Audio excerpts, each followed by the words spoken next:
Hi everyone, I thought I would give you a quick campaign update from New York. So as you know, I'm running for United Nations Secretary General. I hope you can hear me with the insane wind and noise. I'm running for UN Secretary General because we need to fix a system that is broken, unfair and unequitable. Without fixing the UN, we don't stand a chance, but with fixing the UN, we can actually live in a healthy, war-free planet that is much more equal and better for everyone. So I'm running for this position because currently the biggest powers of our planet have no intention in selecting anyone that is calling out any of the insane behaviors, from the invasion of Ukraine to the genocide in Gaza to the fact that we are destroying our planet and that inequalities are rising. And I'm doing two main things while running for this position. Two main things that I've been doing over the last couple of days in New York. Number one is I'm meeting countries because I want to understand what they're thinking about in the selection process. The selection process will happen in 2026 and by the end of 2026. And at the end of the day, it's 5 countries, the US, the UK, France, Russia and China that decide. But all countries are able to put forward candidates and all countries are able to ask for more. There seems to be amongst the countries that I selected, which means democracies that believe in women's rights, that have stood by Ukraine, that have stood by Palestine. There are a few countries. There seems to be a consensus that the next United Nations Secretary General needs to be a woman.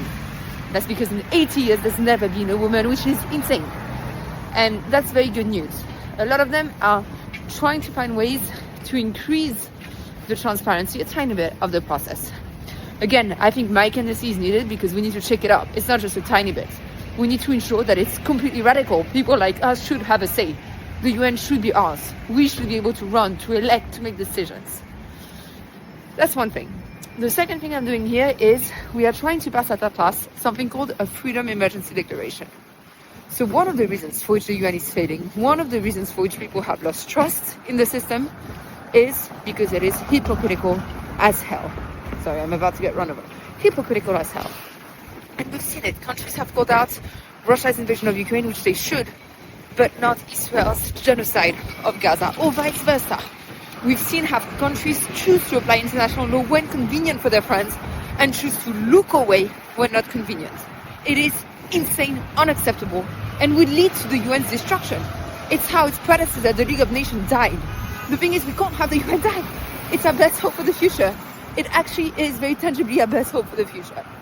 So I want to introduce at the United Nations General Assembly a Freedom Emergency Declaration, where the General Assembly, which is basically the equivalent of your parliament at the UN, all countries sit there, all countries have a vote, would say when grave crimes happen, meaning war crimes, crimes against humanity, occupation, apartheid, genocide, when those crimes happen, the UN has to take systemic action such as targeted sanctions and others to address it. It doesn't have a choice, it has to.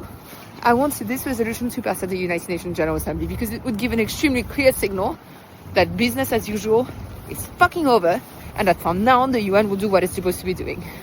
It will also give a clear way to respond when a few countries choose to block action. So I've been meaning to discuss this and people have been very positive. We'll be pushing and lobbying, but countries have shown a great interest in collaborating on this. That's my update from an extremely cold New York.